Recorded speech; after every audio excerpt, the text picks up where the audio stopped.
쉼터 가족 여러분 안녕하십니까? 쉼터지기 김덕겸 목사입니다. 오늘은 마태복음 11장 11절부터 19절까지고요. 우리가 앞에서 상고했던 세례 요한에 대해서 예수님이 한 말씀도 하셨고요. 그리고 후반부에서는 이 시대 사람들에 대해서, 즉 예수님 당시의 사람들에 대해서 상황, 영적인 상태를 설명을 하고 있습니다. 그 말씀은 오늘 우리 시대도 해당이 되는 말씀입니다. 11장 11절부터 14절입니다. 11. 내가 진실로 너희에게 말하노니 여자가 낳은 자 중에 세례 요한보다 큰 이가 일어남이 없도다. 그러나 천국에서는 극히 작은 자라도 그보다 크니라. 12. 세례 요한의 때부터 지금까지 천국은 침노를 당하나니 침노하는 자는 빼앗느니라. 14. 모든 선지자와 율법이 예언한 것은 요한까지니. 14. 만일 너희가 즐겨받을진대 오리라 한 엘리야가 곧 이 사람이니라. 예수님은 세례 요한에 대해서 한 번 더 설명을 하고 계십니다.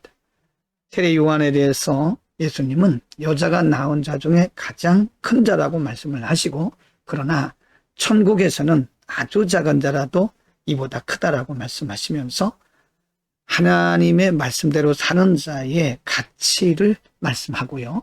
12절에서는 세례 요한의 때부터 지금까지 천국은 침노를 당한다. 침노하는 자는 빼앗는다 라고 말씀하신 것은 이제 예수님께서 오심으로써 누구든지 예수 그리스도를 믿는 자에게는 하나님의 자녀가 되는 권세와 은혜가 주어지지만 믿음을 거부하는 자는 빼앗긴다. 그런 의미입니다. 11장 15, 16절입니다. 15. 귀 있는 자는 들을지어다. 16. 이 세대를 무엇으로 비유할까? 비유하건대 아이들이 장터에 앉아 제 동물을 불러라고 말씀하면서 예수님은 그 당시, 예수님 당시에 예수님의 말씀에 대한 반응을 보시면서 그 세대 사람들에 대해서 비유로 말씀하고 있습니다. 11장 17, 18, 19절입니다. 17.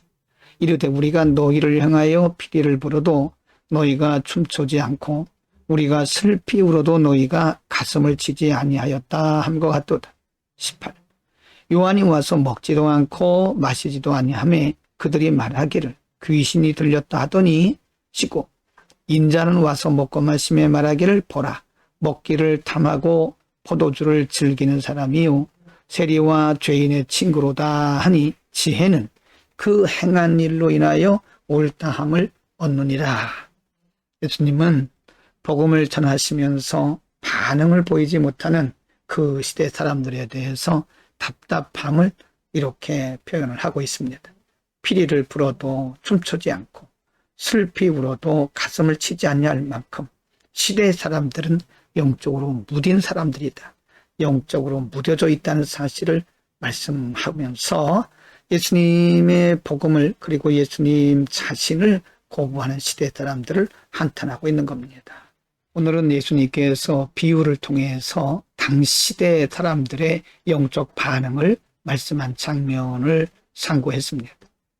예수님은 비유를 드시면서 말씀하기를 시대의 사람들이 마치 시장에서 피리를 불어도 춤추지 않고 가슴을 쳐도 울지 않는다 라고 말씀을 하고 있습니다. 영적으로 매우 무뎌진 상태를 의미합니다. 메시아이신 예수님께서 오셔서 직접 말씀을 전하셔도 그리고 예수님의 사역을 다 보면서도 전혀 회개하지 않고 전혀 예수님을 영접하지 않는 그 시대 사람들을 이렇게 말씀하신 겁니다.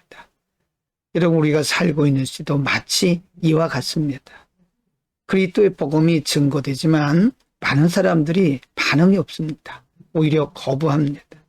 우리는 이 시대를 향해서 그럼에도 불구하고 기도하면서 생명의 복음을 전해야 되는 겁니다. 복음이 증거되면 살아날 사람은 살아납니다. 그래서 성경은 때를 얻든지 못 얻든지 듣든지 아니 듣든지 생명의 복음을 전하라고 말씀합니다. 오늘 어디에 있든지 누굴 만나든지 때를 얻든지 못 얻든지 생명의 복음을 전하는 복된 하루 되기를 바랍니다. 기도하겠습니다.